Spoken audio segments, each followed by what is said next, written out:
morning, YouTube. It's your boy Michael. HotshotWithME, whatever you want to call me. It's the morning time, man. I'm on my 34-hour reset. I've been out on the road for about 2 weeks. You know what I'm saying? I'm looking a little rough.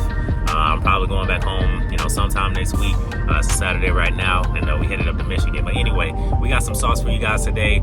And ultimately, I had some things I wanted to share that I was thinking about last night, that I feel like a lot of people need to hear, because there's a lot of people that I've been finding out that have been writing me, saying that they want to get into hot shot trucking, and that they want to, ultimately start the trucking business, at whatever point, and there's some things, especially if you're going to start now, there's some things I think that everybody should know, some things that I didn't know when I first started. I kind of had to go out there and get my feet wet, but in order for you all to save you all the time, I just had to drop this sauce for you guys, drop this knowledge, about some of the best states, I feel like, in order to, make you some money, because you want to know where to go in order to keep the money in your pocket, in order to keep rolling. So in my personal opinion, I've been doing this for 2 years now. I got like three little stickers on my, a little over 2 years. I got the 3 empty stickers on the side of my truck. We certified, you know what I mean? But within that time, I've learned the best states that I like to travel. Now, imagine this is subjective, this is completely opinion based.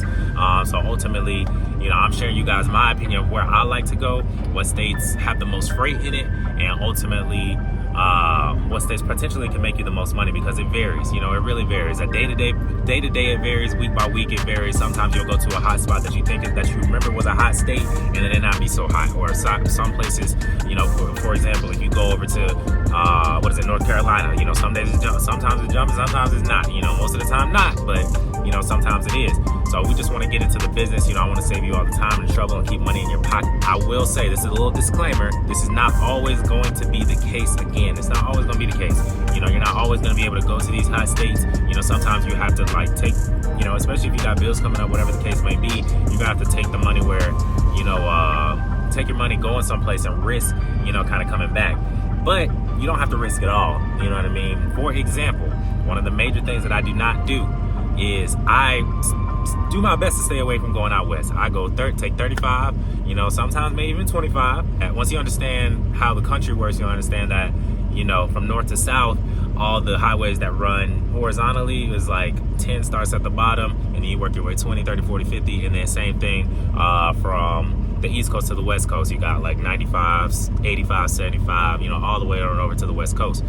So once you drive, if you didn't know that, once you drive, you kind of understand that. So within that, 35 and 25, which is around the Texas area, up in north, everything going from there over to the west, I stay away from. Number one reason I stay away from those areas is because it's hard to come back. Knowing that it's hard to come back, and the rates right now are pretty much paying the same thing, all over trash, basically. So why would I risk going over there with a not so decent load, in the market that we're in, and going out there and then can't come back, you know what I'm saying? Or I come back with something halfway decent too, you're not profiting, and like I said, we try to keep money in you guys' pockets.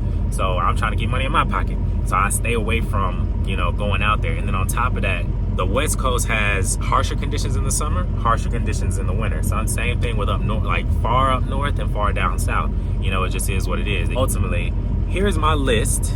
I'm finally gonna drop this sauce on you guys. Here's my list. Let me get on my notes, man. My list of the best states, and these are my top 4. I didn't make it to top 5, but these are the top 5 or top 4 best states I think that you should travel in, or work your way into traveling in when you start hot shotting. That way you save yourself the time and energy, trying to figure out where you need to go, to get a load. Because like I said, the rates are low, and with the rates being low, you want to go where the freight's at. Some people like, I want to go where the money at. There's nothing wrong with that. But then you have to find, the money coming back. And me, I want to stay rolling, and even in some of the better areas, you still not really staying rolling. So it's just, like I said, it's subjective, it's my personal opinion. So let's get to the juice. So state number 1 I have as Ohio. Ohio, to me, is the best state to find freight. Why? It's because if you look on the load board, check it out. I'm gonna pull out the load board for you right now. But let's say Columbus, Ohio. Let's start out with Columbus, Ohio.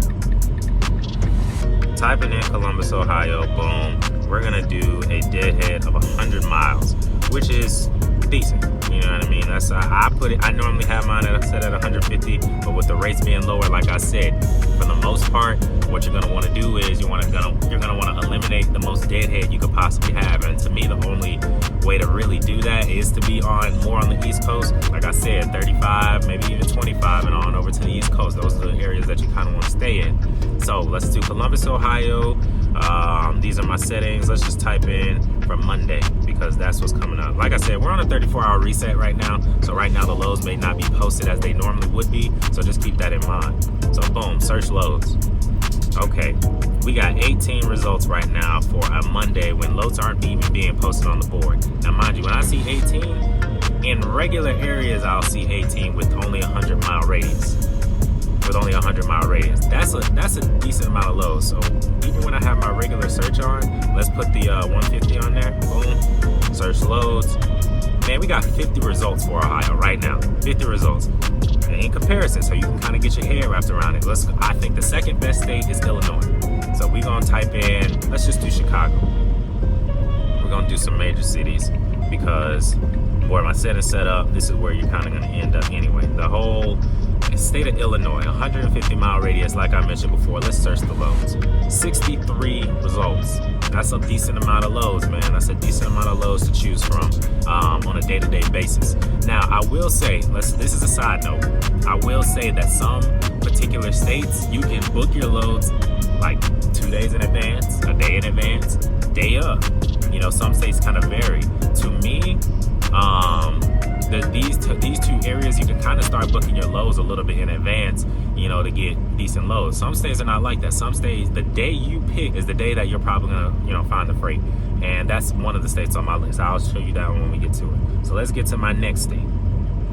Pennsylvania, that's my next state. That's my personal next favorite state. Now, the downside to Pennsylvania is the mountains, the hills, the traveling up and down, especially if you have to come from south to the north, all those hills, or the tolls that you have to take coming in. Now, that's a whole nother topic. These top 3 states I've listed, if you're on 80 or something like that, I don't remember if it's 80 or 90 that has the tolls, but either way, you're going to pay tolls, you know, to get over there. You know, you can take a non-toll route, you know, see what the non-toll route will do as far as your mileage, your money, you know, just do the numbers. You know, Trucker's Path, if you use Trucker's Path, you know, along with the Garmin, if you're running your 2 GPSs, I think that's something smart to do. Trucker's Path will tell you how much you're going to spend, you know, going over there. Let's just do Philadelphia, because that's the only city I really can think of. Philadelphia, Pennsylvania. All right, Philadelphia, Pennsylvania, 150-mile deadhead search loads. All right, boom, we're at 49 results for Monday. This is 49 results we could potentially pick up. Now, mind you, I am on DAT. I'm on the DAT1 app. That's what personally I use mainly. Some people say that Truck Stop is better for the full loads. DAT is better for the partials. I don't really know. I just recently thought about starting to use Truck Stop, and I think I might do a review for you guys coming up soon. Just, you know, like write in the comments if you guys, you know, think I should do a review on both load boards. Maybe for 1 week and then try another load board for another week. Just comment and then let me know, and I'll probably run that video for you guys. So that's Philadelphia. We got some pretty decent results for Philadelphia. Now that's my third favorite one. Now my last favorite state is because you can travel over there. It's a decent amount of freight, just like all the ones I'm showing you before. Is, yes, the big boy, Texas. So we're gonna type in Houston, Texas. 150-mile radius, search loads, boom. We're at 37 results for Houston, Texas. Now, that's not a lot in comparison to the other ones, because this is why Texas is like kind of the 4th on my list. It's a favorite, but it's like actually one of the states I hate too for a lot of different reasons. Number 1, it's hot as all get out in the summer. And number 2, when you get down to Texas, it's one of the day of states. Like you can find, like in all these states that I just mentioned, you could probably find loads a little bit further out, but Texas is really mainly to me a day of state. Like it's gonna be kind of difficult unless you get, you know, figure out the right time just to actually get a load a couple days before. But when you get there day of, plenty of freight on the board, plenty. Whether it's good freight, that's debatable. You know what I'm saying? Like you really are gonna, to me, it's almost like Florida where you're gonna have to partial out unless you decided to do some oversized loads around or you got some direct shippers around. I'm not really from Texas, so we don't have any direct shippers set up, you know, out of there. You know what I'm saying? So ultimately, I like going to Texas. I know I can find something. You may be hunting around in Texas, finding partials here and there. Don't be afraid to. Don't get me wrong. Like if you go down there, just know you may be not sitting for a day, but just hanging out in Texas. Like bopping around, just getting these little bitty loads here and there, you know, just to make the numbers that you want to make for the day, for example. You know what I'm saying? So Texas is a good state. It has a lot of freight. You can get from Texas to Dallas, Austin, you know, all those other places. You know, go a little bit further to the west. I don't really recommend it.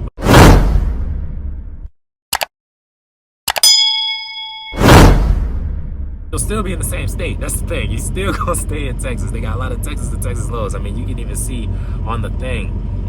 Well, it's all like kind of in the area of Texas, because Texas is such a big state, and I think that's why, you know, the other states all east, you know, they're easy to get other places because, you know, they're smaller states. You know what I'm saying? So, but this is definitely another favorite. Now, let's get into the next. This state wasn't really on my list, but it pops out in my head. Is Missouri. I do like going to Missouri. Missouri has a decent amount of freight at the certain times, like St. Louis area. They really do have decent, good freight, and the roads are nice. That's why a lot of people, I feel like going out towards the west, because the west normally has better roads. The East Coast has crappier roads, and that's why I'm kind of, you know, jumping from like East Coast to West Coast, because they give you the mileage. They give you the 1,000-mile runs, or you can put a bunch of partials together going from one spot to the next, and then make a lot of money that way. And that's how I like to run. You know, for the most part, I want to go. You know, I want to get to my drive. I want to get my little loads in the morning, decrease my deadhead, pop here, pop there, grab the loads, boom, go just book it. A whole 900, something like 900 miles. You know, sometimes if I'm doing it in a day, let's do 400 miles. You know, if I got a load dropping off the next day, as long as I got a couple loads on the trailer, you know what I mean? It don't always work out like that, don't get me wrong, but, you know, that's the way that I personally like to run, you know. So let's look at the map. Let's pull that up. This is the lane that HotshotWithMe travels in, you feel me? So let's get into it. We already marked out Texas as one of the top states, so we're gonna put a plus by Texas. All right, and let's go to my other top states. We got Illinois, we got Ohio, we got Pennsylvania. Now, that's pretty much it. Oh, and I'm gonna throw in Missouri just because I like Missouri. I personally like Missouri. Now, I will go anywhere else. Like I said, anywhere near a major city, you're probably gonna, you know, decently find freight. But the places that I really do not like, for multiple reasons. Let's start out with the bottom. Louisiana, that's a no. I don't like Louisiana, and the reason I don't like Louisiana is because Louisiana is, number one, take you back to Texas, especially if you're trying to get out. So that's kind of a hard area to stay in anyway, or they're going to take you down south to the coast, and anywhere near the coast is a no. Everywhere near the coast is a no. Mississippi, same situation. Alabama, you might find some good freight, you might not. It's not a terrible state, but it's not one of my favorites. Georgia is starting to be trash. Like, when I tell you Georgia is, like, it used to be kind of decent, but it's hard to get out of. You know, it's just trash. And I guess it's because it's one of the, like, coast states, like I've been mentioning, but it's just not fun. Florida, also a hard no. I hate going to Florida, but I stay in that lane, and the reason why is because I'm from Georgia, so sometimes to get home, I gotta go down to Florida. But in order to get to Florida, once you go down to Florida, you gotta come back out. You normally got a partial to get out, just like I said about Texas. Then you got South Carolina. South Carolina, Container Central, no. North Carolina, like I said, Raleigh, Charlotte, you could probably find some freight. It's not terrible, so I'm not gonna write an X on it. Virginia, kind of the same thing. It's not terrible, but I do find a hard time in Virginia. West Virginia, I'm gonna put an X on West Virginia. And the reason I got an X on West Virginia is, one big reason is the hills, it's the mountains. I hate them. You know what I mean? Everybody that talks about West Virginia, it'll say it takes you an hour to get, or 2 hours to get somewhere. You're gonna burn. Like, at least in the hot shot, I burn. You know, if I got like a 3-hour trip going through West Virginia, I burn about 15 minutes to 30 minutes, or really 30 minutes, just because I gotta travel up and down those mountains and everything. So we got DC and Maryland. I hate going over there just because I hate the roads. They got these, like, every single road on their highway has these, like, lines in them. It's like a weird bump, and it's like every however many feet, 100 feet, something like that. So when you're traveling at 7 miles per hour, you're just like, don't, like, I don't like that. That's one thing I don't like. Now, mind you, if you don't know, I'm gonna exit out all this. I'm gonna cancel all this right now and just start over. If you do not know, this area right over here, I'm gonna zoom in. This is Toll Century. I don't know about Maine and all this other place, but this is just tolls. You don't want to come here. You really don't. Like, ultimately with the tolls, you're probably going to be spending, you know, easily $50 to $100 on tolls every time you travel up through those areas. So that's why we don't like that area up there. There's a decent amount of freight, but once you get past New York, I've never been up there. Like I said, I learned from other people. I hear it's a no, hard no. Now, there is also, even though I like these states, there's also, once you travel through, I believe it's 80 or 90, whatever it is, I can't remember, but that's a toll road. Relatively expensive, but if you're just going straight across, I mean, I think it's worth it. I really do think it's worth it. So, but just know that you're probably going to pay some tolls going across that area. Now, let's get into the next one, the top 3. So these states right here, I do travel them, especially in the summer, because it's cooler up there. And I like the scenery, I like the nature, I can find freight. When you get towards Canada, it's harder to find freight. You may have to deadhead about 3 hours, but we don't want to do that. Like, this is videos about keeping money in your pockets. You don't want to deadhead too far to get a load. I've had good experiences. Like I said, this is me, this is objective. I had good experiences coming out there. I don't have an issue. If there's a load going up there, I'm booking it, you know what I mean? Because I know I could pretty much find something coming back and around. So let's move on to the next, the Dakotas. Now, I've been to North and South Dakota literally one time, like once. During my whole hotshot career. I mean, like, it's hard to find freight coming up out of there. I've been there once, found a load coming up out of there going back. You know, thank the good Lord, but it's not someplace I go. Now, the West. I've been to California. I've been to Nevada. I've been to Utah. I've been to Colorado. I've been to New Mexico. I've been to Arizona. I'm not going back if I don't have to. If the money's not great, I'm not going out there. And if the money is, like, that's basically it. If the money's not great, I'm not going out there. I'm not wasting my time. It's not worth it. Harsh conditions, mountains, gradual inclines. It's just hard on your truck. You know, scarce. If you get caught where you're not seeing a city for 3 hours, 2-3 hours, I mean, you may not, have somebody to fix something if something breaks down. You want to eliminate the risk to eliminate, potentially spending more money. Ultimately, we keep more money in our pockets, people. That's all this is about. There's people that travel out there. I got a lot of buddies, homies, everybody, family that say they go out there and there's some good money going out there. That's pretty much all there is to it, man. This is Hotshot with me. Like I said, this is entirely subjective. For all my hotshotters out there or truck drivers out there in general, I think I can only speak for Hotshot right now because that's the market that I'm in. Tell me, write in the comments what you guys think are the better states to run in. What lane do you like to run in? I mean, there's a lot of people losing direct shippers loads, people that's been having direct shippers forever. So you got to learn how to, work that spot market. And in order to, if you get into this industry, like I said now, which, some people recommend, some people don't. I'm not going to, give my personal opinion on that, but I don't think, I'm gonna give my personal opinion on it. I don't think it's necessarily smart to start right now, but that's a whole nother conversation for another day. But ultimately, you get into this industry, you're gonna have to run the spot market, and the spot market is trash right now. So in order to keep the most money in your pockets, you gotta run with the states, you gotta run where the money's at, you gotta run where the freight's at. And to me, the money is at where the freight's at, So anyway, that's just my 2 cents. Hope y'all learned something from this. Again, tell me something that I don't know. I don't have all the answers by any means. It's just my 2 years and some change in hotshot trucking in this industry, seeing the market, move the way that it's been moving. Anyway, Hotshot with me out. Y'all stay tuned, stay blessed. Peace.